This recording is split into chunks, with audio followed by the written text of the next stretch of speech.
मजीद video के लिए पाक उर्दू स्टोरी चैनल को सब्सक्राइब करें।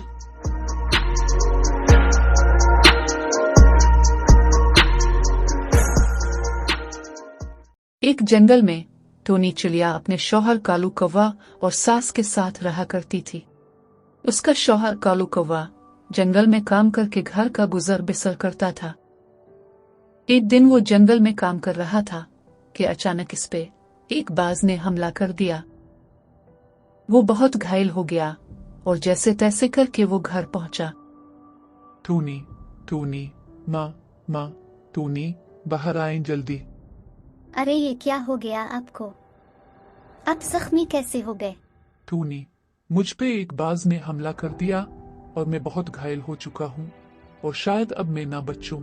तुम मुझसे वादा करो कि मेरे जाने के बाद मेरी बच्ची और घर का ख्याल रखोगी। अरे नहीं, आपको कुछ नहीं होगा। आप ऐसा ना बोले, मैं अभी डॉक्टर को बुलाती हूँ। नहीं टोनी, मेरा वक्त आ गया है। मेरी बच्ची मेरे सीने से लग जा। आज मैं तुझे जी भर के देख लूं। शायद इसके बाद फिर कभी ना मैं तुझे देख सकूं। मेरी प्यारी बच्ची। ये कहते हुए कौवा मर जाता है। पापा उठी।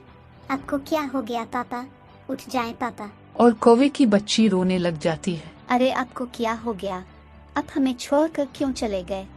कौवे की बीवी भी रोने लग जाती है। कौवे की लाश पड़ी होती है और टोनी की सास टोनी को कहती है, अरे ओकलमुही, तू तो है ही मनहूस।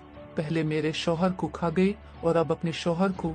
निकल जाए इस घर से मनहूस कहीं की, और फिर कभी मत आना इस घर में वापस। वहाँ टोनी की माँ भी मौजूद होती है। वो कहती है, अरे ये आप कैसी बातें कर रही हैं? ये अब अपनी छोटी सी बच्ची को लेकर कहाँ जाएगी? जहाँ मर्जी जाए, मेरे बेटे और शौहर को खा गई है ये। इसे अब मैं अपने घर में मजीद नहीं रहने दूंगी। टोनी चुपचाप रोती रहती है और कुछ भी नहीं बोलती। बेटा तुम मेरे साथ चलो, वो भी तो तुम्हारा ही घर है। फिर टोनी की माँ टोनी और उसकी बेटी को अपने साथ घर ले जाती है। वहाँ टोनी से मिलने उसकी एक दोस्त आती है और उससे कहती है, टोनी तुम कितनी चुप चुप रहने लगी हो? मुझसे तुम्हारा ये उदास चेहरा देखा नहीं जा रहा।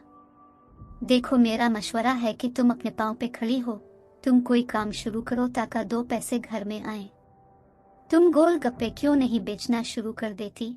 यहाँ गोलगप्पे की दुकान किसी की नहीं है। तुम्हारे गोलगप्पे बहुत चलेंगे और इस तरह तुम्हारा दिल भी लगा रहेगा, और पैसे आएंगे तो तुम अपनी बेटी को किसी अच्छे स्कूल में भी पढ़ा सकती हो।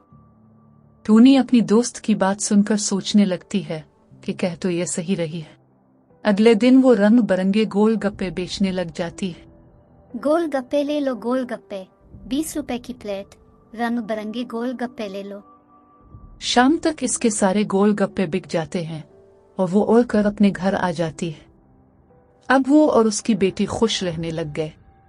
उधर टोनी की सास को इसके गोलगप्पे बेचने का पता चलता है। वो उनसे मिलने चल पड़ती है। बेटा मुझे माफ कर दो। मैंने अपने बेटे की मौत का कसूरवार तुम्हें ठहराया। अपने बेटे की मौत की वजह से मेरा दिमाग खराब हो गया था। चलो घर चलूं। मेरी पोती और तुम्हारे बगैर घर सूना सूना है।